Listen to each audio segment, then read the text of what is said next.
Olá, segunda série, bom dia.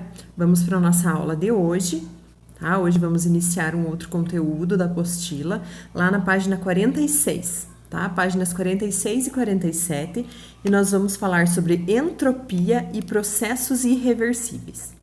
O que será que é isso? Processos irreversíveis, pelo nome, a gente já sabe, né? Processos que não tem como a gente reverter, desfazer naturalmente, tá? E a entropia, a gente vai ver agora o que significa isso. Então, eu peguei um exemplo prático aqui para explicar para vocês, para ficar mais fácil de entender. Imaginem que vocês vão comprar um baralho numa loja. Quando vocês abrem essa embalagem do baralho, ele vem todo organizado, tá? Na ordem, as cartas na ordem, do as até o rei, a organização dos naipes, né? Ouro, espada, copas e paus, tudo organizadinho. Ordem crescente das cartas e naipes, tá? Mas daí vocês vão começar a embaralhar, né? Esse baralho para vocês jogarem algum, sei lá, um jogo de cartas qualquer. Vocês começam a embaralhar isso sucessivas vezes. E após cada embaralhada, o padrão de organização das cartas vai se perdendo, né? Concordo? Ele vai ficando cada vez mais desorganizado, o baralho. E para ele retornar de novo lá no início, na organização da hora que eu abri, é impossível eu embaralhando conseguir fazer com que as cartas voltem todas para o mesmo lugar, tá? Então a entropia, gente, ela é mais ou menos isso, tá? Num sistema, numa transformação, num processo irreversível, sempre a entropia tende a aumentar. A entropia é esse grau de organização, tá? Então, sempre a gente diz que nos processos reversíveis, a ordem tende à desordem. Nos processos naturais de transformação, sempre há um aumento da entropia, tá? Nos processos irreversíveis, sempre há um aumento da entropia. E nos processos reversíveis, a entropia se mantém constante, que é essa organização. Mas nunca em nenhum processo natural a entropia diminui, tá? Então, sempre a ordem tende à desordem. E essa organização de tudo durante uma transformação é que a gente chama de entropia. Então, imagine uma transformação como se fosse o embaralhar das cartas do baralho, tá? Quanto mais vocês mexem ali, mais desorganizado ele fica, maior vai ser a entropia. E ele não volta a ser como ele era lá no início, naturalmente, só embaralhando, tá? Agora, uma transformação física para mostrar para vocês essa aplicação da entropia, tá? Imaginem cubinhos de gelo que vocês retiram do freezer. Vocês já sabem que a gente já estudou isso, tanto em química quanto em física, que os objetos, quando eles estão na fase sólida, eles estão mais organizados. Por quê? Porque as partículas estão bem próximas umas das outras, elas não têm mobilidade e a ligação entre elas é muito forte, né? O sólido ele tem volume definido, tamanho definido e tudo mais, tá? Aí, quando esse cubinho de gelo que está sólido começa a derreter, o que acontece com essa substância? As forças intermoleculares diminuem, consequentemente, as partículas têm maior mobilidade. Aí, ela tem volume definido, né? A água no estado líquido, ela tem volume definido, mas ela não tem formato definido, ela já tem o formato do recipiente que a contiver. Né? Então, ela estava muito organizada quando ela estava no estado sólido. Quando ela passou para o líquido, essa organização diminuiu, tá? E o gelo derreter é um processo natural, que acontece naturalmente, tá? Então, ó, nesse processo, a entropia aumentou. Se eu fizer a transformação do líquido para o gasoso, a entropia aumenta mais ainda. Por quê? Porque quando a água líquida se transforma em gás, né, no estado gasoso, vapor, as forças intermoleculares são menores ainda, né? São super fracas as forças, as partículas têm muita mobilidade, elas já não têm mais volume definido, né? E nem formato definido. O gás se espalha por todo o ambiente, tá? Então a entropia é maior ainda. Então, ó, nesse caso, a entropia de uma pedra de gelo aumenta durante o seu derretimento. A entropia da água aumenta durante sua vaporização. Então, em processos assim naturais, né, na ordem natural, sempre a entropia aumenta. Tá? A água líquida pode voltar a ser gelo? Pode, mas isso não é um processo natural. Ele não acontece espontaneamente, tá? Então, a entropia é essa organização, tá? É como se fosse a desordem das transformações, essa medida dessa desordem, tá? E a entropia num processo natural irreversível sempre aumenta, tá bom?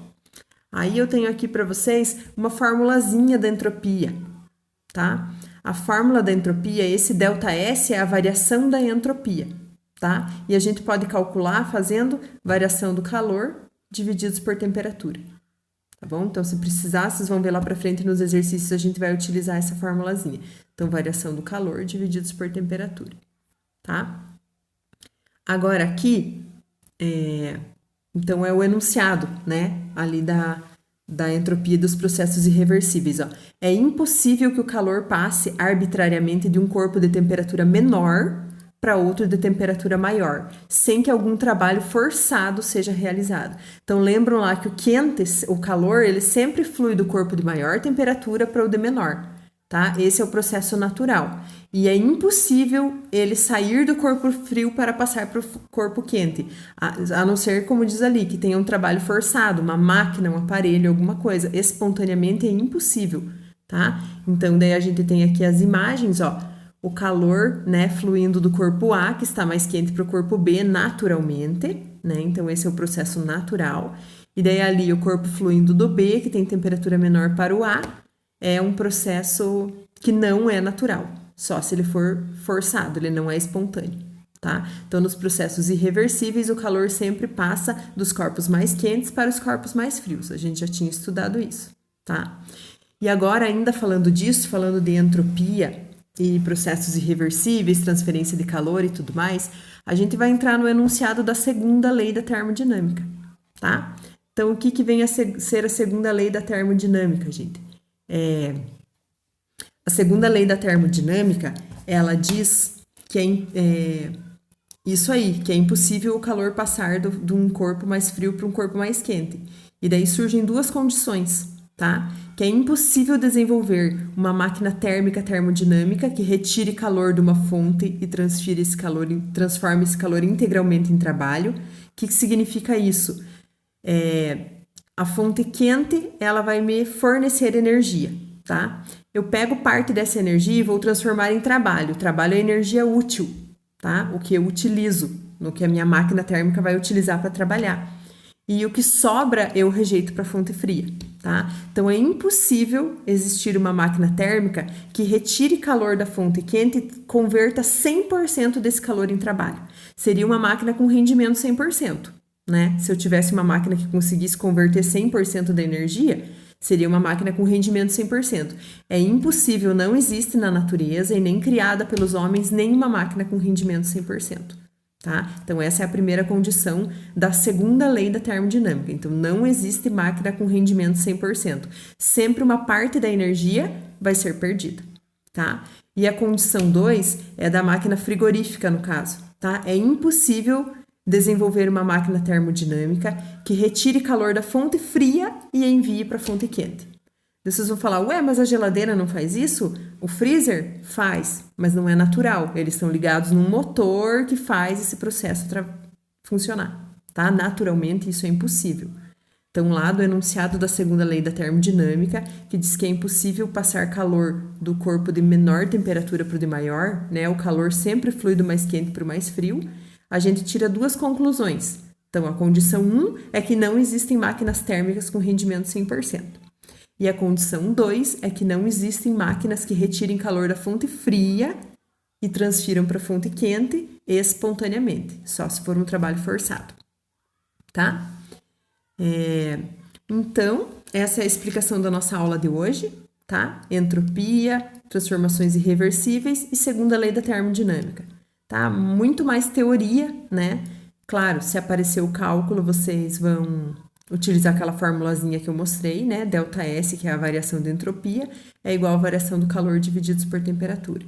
Aí agora eu gostaria que vocês fizessem os exercícios da página 47, 48 e 49, tá? São 6 exercícios que vão falar a respeito disso, a respeito de entropia e segunda lei da termodinâmica, tá? Qualquer dúvida, eu tô aqui para sanar as dúvidas de vocês. Me procurem, né, se não conseguirem entender algum exercício, e depois mandem foto lá dos exercícios para validar a nossa aula, tá bom? Então, estou à disposição aqui se vocês precisarem. Bom final de semana e até mais.